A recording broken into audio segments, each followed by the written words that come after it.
So today we have the subject, one truth, infinite expression. When I was thinking about today's subject, the first image came to mind was from the Ramayana, Ravana. It has 10 heads. You know, it's a lot going on there. But then I thought, no, that's just a very limited expression. And then I went to, in my mind, I went to the Bhagavad Gita, and Krishna is revealing the nature of the universe to Arjuna. And first there's like countless Krishnas. And then the countless Krishnas turn into all of the creation. And finally, Arjuna says, enough, please just be something that I can handle, my beloved Krishna. We all, in principle, can understand that God, infinite spirit, beyond the creation, made the creation from his own self, his own infinite consciousness. God became the creation. One truth, infinite expressions. The whole creation is God's body. So when you think of this story of Krishna, he began to reveal. At first it looked like it was just a person, Krishna. A person maybe with incredible strength and abilities, but nevertheless a person. But underneath that covering was everything. Once you got underneath the covering of Krishna, the body, the personality, the whole universe was revealed. If you look at it from the other direction, infinite spirit has become the body of the creation. And imagine Krishna, instead of like Ravana having only 10 heads, Krishna had like infinite heads. Every soul. But not every soul has become a head yet. When you first come into the creation, you're, minerals and then, bugs, amoebas and bugs, and you climb the ladder. So the body of Krishna, the body of God, has leaves and grass and all kinds of critters, everything. Everything is the body of God. The only difference between Krishna, the avatar of the infinite, and a worm is that Krishna knows that he's infinite spirit. The worm thinks he's a worm. He doesn't even think he's a worm. He is just a worm. He's not thinking, oh, I am a worm. He's just a worm, a bug, a critter. When God goes out into the creation, there's a process that takes place, a process of limitation. Consciousness, there's only one truth, becomes individualized, and then the ability for those individual expressions becomes smaller and smaller and smaller. So we talk about, in many areas of life, thinking outside the box. Yes? Well, which size box are you talking about? I mean, yes, we want to think outside of the box, but some people's boxes are big. Some people's boxes are very small. The box of a worm, a mosquito, the box of a blade of grass is very small. But the problem is the blade of grass is not capable of thinking outside of that box. It can't. The blade of grass doesn't know anything about birth and death. Doesn't know anything about economics. It does respond to subtle life force energies underneath, but it doesn't realize it's responding, it just responds. There's a point at which the consciousness of infinite spirit goes out into the creation, and then it comes back, it begins to expand with more and more potential until eventually that potential becomes expressed as infinite. And the highest form of expression of infinite spirit in the physical realm is the avatar. Or the Jivan Mukta, any one of those beings that is consciously aware of infinite spirit and yet is still able to function through a human form. And this is why the human form is at the top of the evolutionary scale. Horses cannot realize infinite spirit. Though they are high on the scale, they can't perceive it.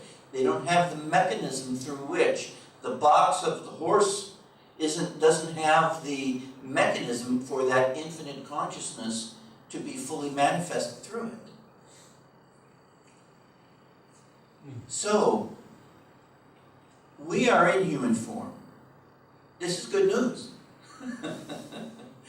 There's some bad news. The bad news is that when you're in human form, you can get into trouble. And you know, when you get into trouble, you get sent to the corner for a timeout. Or if you're really bad, you go to prison. And for the soul that has gotten to the human form, the prison is staying in a small box and not being able to get out. We get stuck in a space in our mind, and we can't get out of it for an extended period of time. And eventually, the energy of our mistakes, we release it, and then we again have the possibility of seeing past the limitations that we were experiencing. Master explained that there is a process to how our consciousness becomes tied to this world. He explained that mind has 4 aspects: mind, intellect, ego, and feeling. And our understanding of these 4 aspects of mind helps us to understand the basic definition of yoga. Yoga is citta vritti nirodha. Yoga is the neutralization of the vrittis, the vortices of feeling. Mind is at the top of the head. Intellect is in the frontal lobe of the brain. Ego is in the medulla. And citta, feeling, is in the heart. So this process, when you get to human form, you have a form that is capable of attuning to, of experiencing infinite spirit. But why don't we? Because we are stuck in the outermost shell of our potential. We're stuck on the outside and living through the senses. Why are we doing it that way? Well, we go back to truth. Truth is one. Mind is one. Mind is infinite consciousness potential. Mind is the ability to perceive. You see things. Master, you'd like to use the illustration of a horse. So the mind is a mirror. The mirror sees the horse. It doesn't even call it a horse. It doesn't have a name for it. It doesn't have a category for it. It's just there. It is. There's no thinking. It just perceives. Mind is the ability to perceive. The intellect says, "Oh, that's a horse," and it could be but it could be a horse, or it could be a gora. Gora. Okay, so the language is immaterial. Intellect allows for many languages, infinite expression. And it could be different kinds of horses. When you say it's a horse, it could be a red horse, a white horse, a brown horse, any color horse. It could be a big horse, it could be a little horse. And the mind would perceive those things. The intellect would say, oh, that is a big horse. Bada horse, chota horse, okay? All of those distinctions, all of the filing, the cataloging of all of these things, this is the intellect. Now, we have all been trained to fear the dreaded word ego. Now, the ego is really not a bad character by itself. The ego is a mechanism. The ego can be beneficial to us, or it's like a sword. It's two-edged. It can heal or it can cut. We're used to thinking of ego as pride. I'm better than you. Look at me. You know, whatever it is that makes us feel about ourselves and ourselves over others. This is ego. And yes, of course, it's easy to see how me thinking that I'm better than you would separate me from you. But it's not actually the ego that thinks I'm better than you.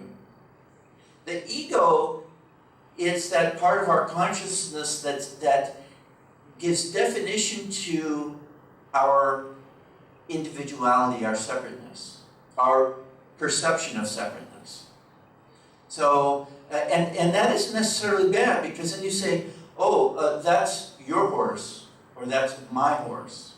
So the ego refers everything in life to itself, to the relationship, that thing's relationship to itself, the ego as an individualized expression.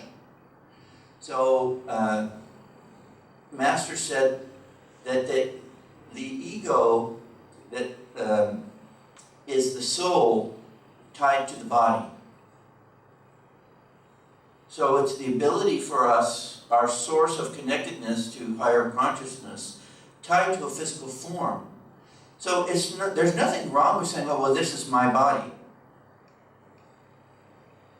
But if we only think I am the body and I'm not all of that potential underneath, then it's extremely limiting. But we aren't tied to that nearly as strongly as the next step, chitta. Chitta is how we feel, oh, I like my body. Well, I don't like my body. I like my horse. This is my horse. My horse is better than your horse. It's a very funny story that Kriyanandaji told. When he was a boy, they celebrated Christmas and they received presents. And one year, the two of the boys, I forget the brother's name, but Kriyananda or Donald at the time, and the other, and they each received the same toys. And so they began to argue about the toys, basically saying, my toy's better than your toy. And their father had a good response to this. So after hearing this argument, my toy's better than yours, he walked into them and said, oh, wait a minute. I made a little mistake. Here, this was yours and that was yours. And what was interesting is, as soon as the swap had taken place, they now thought, they continued with the same argument. Oh, my toy's better than yours. Even though a moment ago it had been the other toy that was better. And this is really the thing that keeps us from experiencing more of the reality of life is our connection to our feelings about the world in which we live. If we weren't caught up in the play, in this outward mechanism, then and being motivated to be involved in this outward process through Maya and the powers of the universe, then we would naturally perceive the one truth, which is our essential reality. That's why Patanjali also says that yoga is smriti, memory, divine memory. The process of self-realization isn't taking something on. It's getting rid of our forgetfulness. We have Alzheimer's. We have forgotten. We have forgotten who we really are. We've gotten confused. But as we grow spiritually, as we connect inside of ourselves, we begin to have glimpses of memory about where we have come. And really, the process of meditation is the process of, you might even say, going through the old album and looking at pictures. Oh, who's that? Is that Uncle so-and-so? I don't remember that day. I don't remember being one with Infinite Spirit. We begin to touch, rather than like the snapshots that we see of the family, we begin to touch those universal realities that are the source of our own true self, our higher self, the big self, the infinite self. And so we begin to touch universal peace. We begin to touch universal love. If we live in our human feelings, our emotions, we have love and hate. But if we live in universal love, we recognize that as the sole reality. And any negative aspect of that would be delusion, and we would recognize that. Feelings that are rooted in infinite spirit are different than feelings that are rooted in the emotions. The emotions are subject to duality, up and down. The emotions make us happy. We see this, again, happiness. So I'm happy, I'm sad. But true happiness and true deep spiritual feelings, soul feelings, are rooted in that infinite consciousness. Now, to have smaller thoughts, to be able to think, I like this sweet, I don't like that sweet. I like this job, I don't like that job. To be able to have those, shall we say, smaller thoughts and smaller feelings, they still come from, and only from, our source in spirit. Science tries to tell us that our thoughts come from a biological process between the cells of the brain.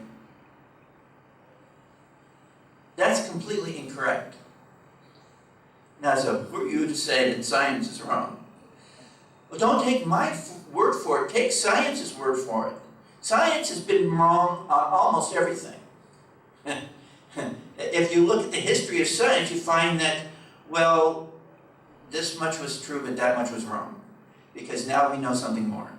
And then they say, this is the truth, this is the science. But then they learn something new and they realize, well, that was only partially right. It's not that these mechanisms don't take place. It's just what activates them. What causes these mechanisms to happen? And underneath the mechanisms of the physical body are the more subtle mechanisms of the astral body and the causal body. And where do those astral and causal bodies come from? They are individualized, the soul, individualized expressions of spirit. One truth. Every soul is connected to one truth. Every blade of grass is connected to one truth. All of our thoughts come from a universal source. If you have a car, your car probably has a radio in it. If you have a radio, your radio has some buttons on it, which you can program.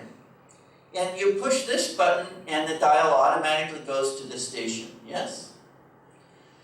The mind is a radio, or a reception device.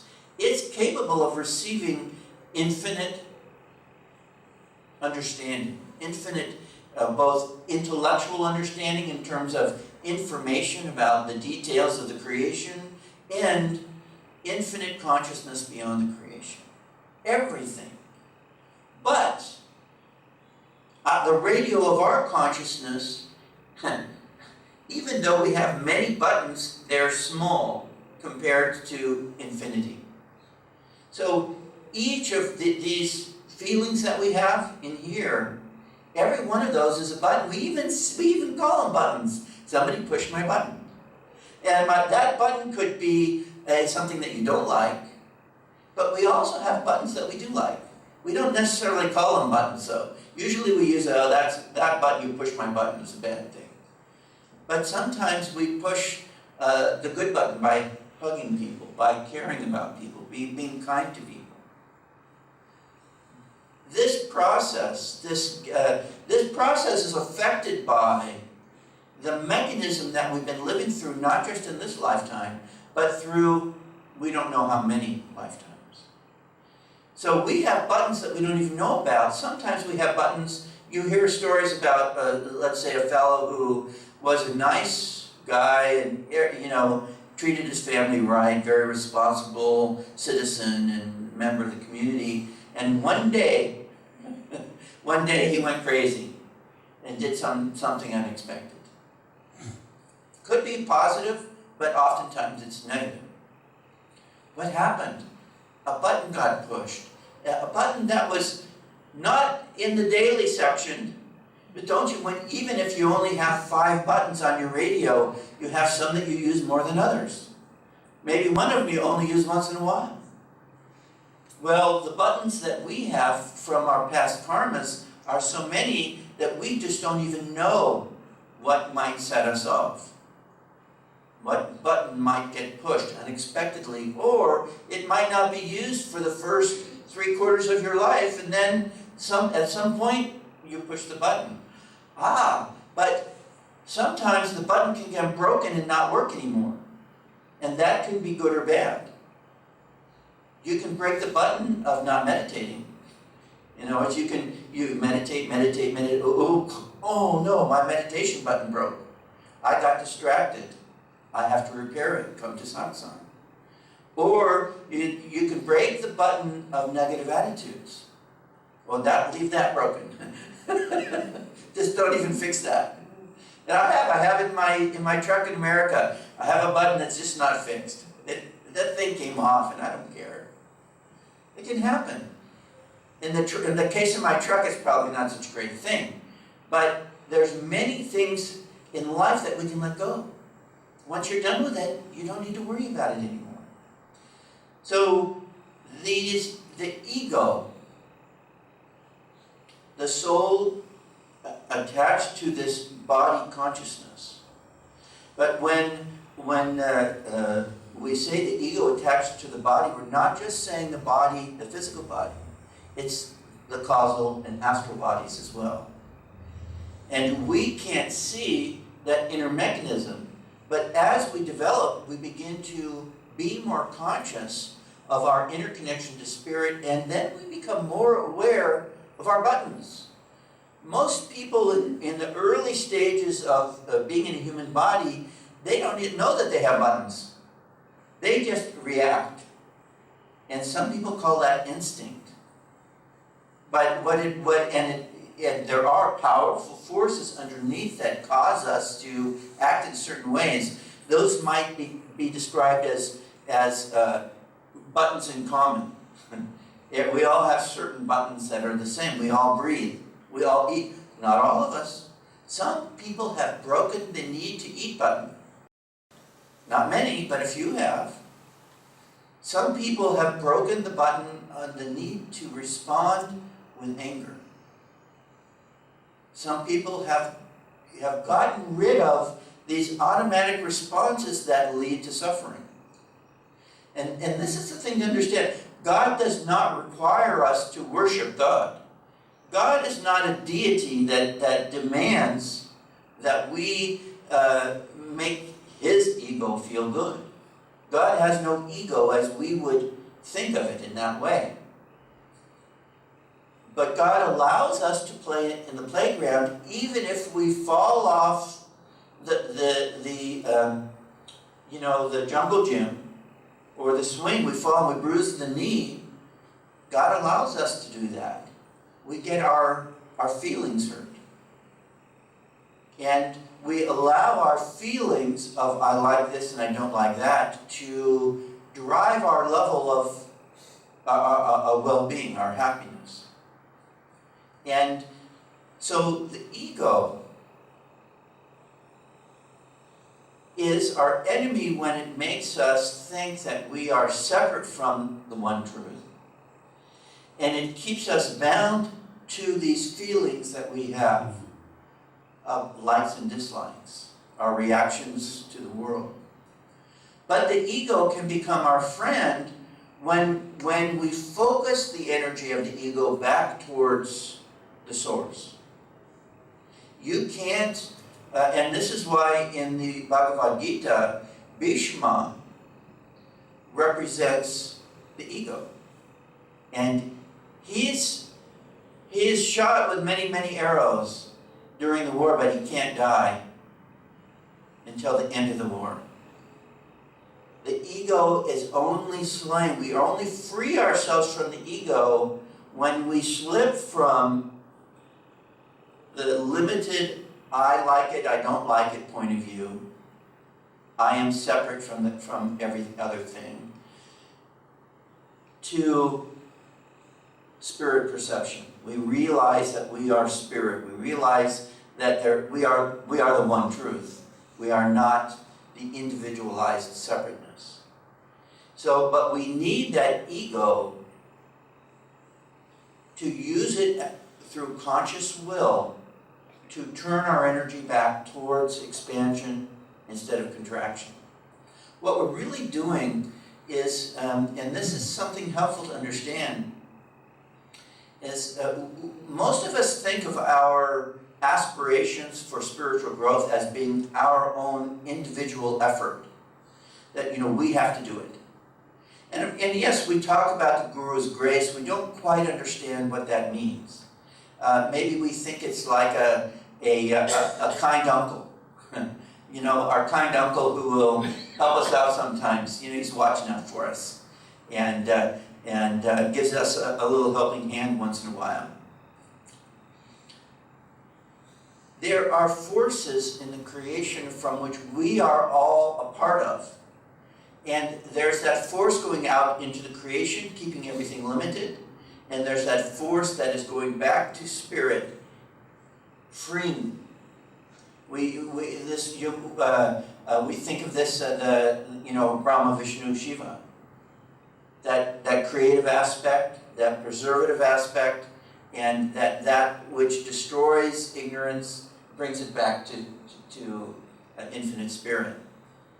So what we want to do is as we become more conscious and utilizing the mind, our ability to perceive, our intellect to focus, to see what's going on, to understand what is our circumstance and have ideas about how we can improve things. The ego is the power center that gets things focused, that we can now begin to take responsibility for ourselves, and then the feeling, instead of letting our energy continue towards outwardness, we turn our ability to have feelings, instead of out, they go in. And they become connected to the ocean, the universal experience of consciousness, and that energy that's flowing back towards spirit. So that energy that's flowing back towards spirit is an infinite reality. The Guru is like the poem, God's boatman. That larger force is the river of life. God's boatman is the guru. The guru, and then when we align ourselves, when we get in the guru's boat, it's the guru that guides us down the river. This is an incredible, powerful force, a creative force. It's the same force that made the creation, that is dissolving the creation back into infinite spirit. We are riding that it's an ocean of consciousness. It's not just a little river. It's an ocean, and the guru is consciously one with that ocean, but manifested in a very particular way in order to guide us and help us to cross the ocean of delusion. So when we think of how we receive thoughts, our consciousness reacts to universal potential. That's why Master said that thoughts are universally rooted, not individually rooted. The reason we think they're individual is because we've created these buttons. This is my response to that. This is my response to that. This is my response to that. But the potential of all responses is universally broadcast. And each of us, that universal potential is filtered through the mechanism of our samskars, our feelings that we've built up over many incarnations. And with the practice of Kriya, we begin to release ourselves from our commitment to all those past seeds. And we free ourselves from some of them, but most importantly, we align ourselves with this force of the universe that is seeking to draw limitation back into infinite potential. And when we do that, then we recognize that everything that happens to us in our life is connected to that one truth. There is nothing that's not connected to that one truth. And one of the great values of the yoga teachings is this: when we understand this process, we can use our brains, or what we think of as our brains, our ability to process information, and then we can use that to our best benefit, to the attunement to our greatest potential for happiness, the source, the true source of all happiness, and understanding about how to proceed in a way that will free us from all limitations.